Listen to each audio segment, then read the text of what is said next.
लग्नानंतर होईलच प्रेम या मालिकेचा नुकताच एक प्रोमो रिलीज झालेला आहे. या प्रोमोमध्ये आपण पाहत असतो की आता जी काही रम्या असते ती रम्या इथे आर्याला पपई खाऊ घालत असते. तेव्हा आर्या नको म्हटलेले असते कारण की ती प्रेग्नेंट असते आणि हे रम्याला कळलेलं असतं. पण सगळ्यांसमोर कसं आणायचं म्हणून हे सगळं काही ती मुद्दाम करत असते.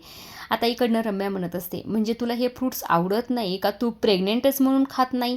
असं म्हटल्यानंतर आता जीवा आणि नंदिनीला आणि आर्याला ह्या तिघांनाही धक्का बसलेला असतो. आता या तिघांनाही कळून चुकलेलं असते की रम्या पुढे आर्याच्या प्रेग्नन्सीचं सत्य आलेलं आहे.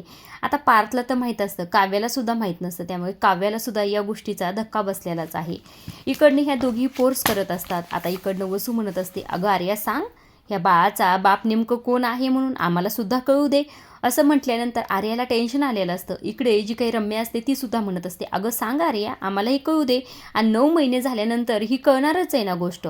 इकडनं नंदिनी म्हणत असते, पण हे सगळं काही तुम्हाला विचारून घेण्याची काय गरज आहे? म्हणजे तिला सांगायचं असेल तर सांगेल, पर्सनल मॅटर आहे, तिचं ती बघून घेईल.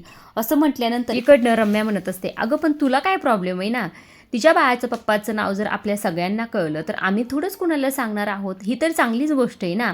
असं म्हटल्यानंतर आता इकडे आर्याला टेन्शन आलेलं असतं. आर्या लगेच या दोघांकडे पाहते, तिला काय उत्तर द्यावं कळत नसतं. तेव्हा जीवा म्हणत असतो, तुला ऐकायचं आहे ना रम्या तिच्या बाळाच्या पप्पाचं नाव? तर मी सांगतो. असं म्हटल्याबरोबर सगळ्यांच्याच नजरा जीवाकडे जात असतात. काव्या तरी ते संशयाच्या नजरेनेच पाहत असते, कारण की काव्याला आधीच डाऊट असतो की आर्या आणि जीवाचं काहीतरी सुरू आहे. त्यावरनंही आर्या प्रेग्नेंट आहे आणि जीवा बाळाच्या बाबाचं नाव सांगणार म्हटल्यानंतर तिचा संशय 100% खरा होणार असतो.